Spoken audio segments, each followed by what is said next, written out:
അങ്ങനെ വെയിറ്റ് ചെയ്ത് കുറച്ച് നേരം കഴിഞ്ഞപ്പോൾ പെയിൻ വന്നിട്ടോ. പക്ഷേ അത് അധികം നേരം നീണ്ടുന്നില്ല, അപ്പം തന്നെ പോയി.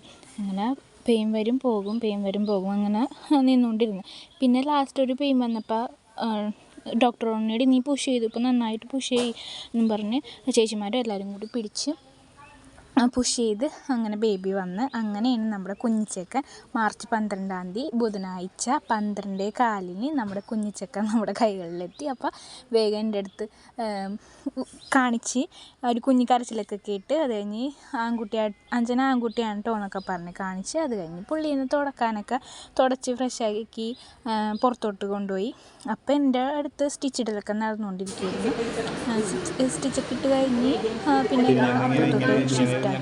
അത് കഴിഞ്ഞ് പിന്നെ എനിക്ക് കാപ്പിയും ബണ്ണൊക്കെ കഴിക്കാൻ തന്നു. ആ ബണ്ണിനും കാപ്പിക്കൊക്കെ എന്താ ടേസ്റ്റ്, ഇതുവരെ കഴിക്കാത്തൊരു ടേസ്റ്റായിരുന്നു അത്. ജീവിതത്തിൽ ഇങ്ങനെ എപ്പോഴും നമ്മുടെ നാവിലിങ്ങനെ ആ ബണ്ണിനൊക്കെ ഇത്ര ടേസ്റ്റ് ഉണ്ടാകുമെന്ന് നമ്മൾ വിചാരിക്കും.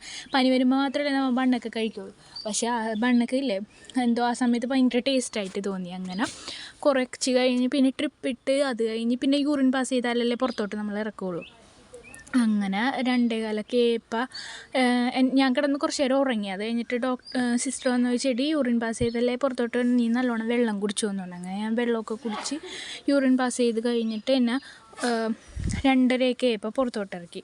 അപ്പോഴാണ് ദേ അമ്മയും വാവയും കൂടി ഇങ്ങനെ നിൽക്കണത് കണ്ടത് ഡോറിൻ്റെ ഫ്രണ്ടിൽ. അത് കഴിഞ്ഞ് പിന്നെ പുറത്തോട്ട് നോക്കിയപ്പോൾ ചേട്ടൻ്റെ അച്ഛനും എൻ്റെ അച്ഛനും അമ്മയും ചിറ്റയും കുഞ്ഞിയൊക്കെ നിൽപ്പുണ്ടായിരുന്നു. പക്ഷേ എൻ്റെ ചേട്ടനെ മാത്രം ഞാൻ മിസ് ചെയ്ത്. പുള്ളിക്ക് എന്തോ പെട്ടെന്നൊരു അത്യാവശ്യം വന്നിട്ട് പോയൊക്കെയായിരുന്നു. ഡെലിവറി ടൈമിൽ കയറണ സമയത്തും ലേബർ റൂമിൽ കയറുന്ന സമയത്തും ഞാൻ ചേട്ടനെ കണ്ടില്ല, ഇറങ്ങുന്ന സമയത്തും ചേട്ടനെ കണ്ടില്ല. അതെനിക്കൊരു ഭയങ്കര സങ്കടമായിരുന്നു. അങ്ങനെ ഇറക്കി എന്നെ വീൽ ചെയറിലൊക്കെ അകത്തോട്ട് നമ്മുടെ വാർഡിൽ കൊണ്ടുപോയി. അങ്ങനെ അവിടെ നിന്ന് പിന്നെ വാവനൊക്കെ അന്നേരത്താണ് ശരിക്കും ഒന്ന് എടുത്ത് ഇതാക്കണത്. പിന്നെ ചെക്കൻ കരച്ചിലായിരുന്നു കേട്ടോ, കുഞ്ഞിച്ചക്കൻ ഭയങ്കര കരച്ചിലായിരുന്നു. പിന്നെ വിസിറ്റേഴ്സൊന്നും അലൗഡ് ചെയ്യൂല, കാരണം ഗവൺമെൻറ് ഹോസ്പിറ്റലായതുകൊണ്ട് ആരെയും കാണിക്കില്ല. എല്ലാവരും ബേബീനെ പുറത്തു നിന്നേ കാണിക്കുകയുള്ളൂ, ഗ്ലാസിൻ്റെ ഉള്ളിൽ കൂടി. പക്ഷേ ഇവിടെ ഇവരിങ്ങോട്ട് കയറ്റിട്ടുണ്ടായിരുന്നു. ആ സമയത്ത് അത് സെക്യൂരിറ്റി ഇല്ലായിരുന്നു എന്ന് തോന്നുന്നു. അപ്പോൾ ജസ്റ്റ് ഒന്ന് കയറ്റി അപ്പോൾ തന്നെ ഇറക്കി വാവനെ എടുക്കാനായിട്ട്. അങ്ങനെ പിന്നെ ചൊവ്വാഴ്ച നമ്മൾ ഹോസ്പിറ്റലിൽ അഡ്മിറ്റായി. ഞായറാഴ്ച ഉച്ച കഴിഞ്ഞപ്പോൾ എന്നെ ഡിസ്ചാർജ് ആക്കി.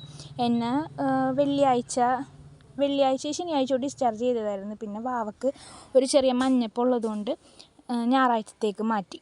ഹോസ്പിറ്റലിൽ നിന്ന് പോകുന്നവരെയൊക്കെ കുഞ്ഞിച്ചേക്ക് നല്ല കരച്ചിലൊക്കെ ആയിരുന്നു.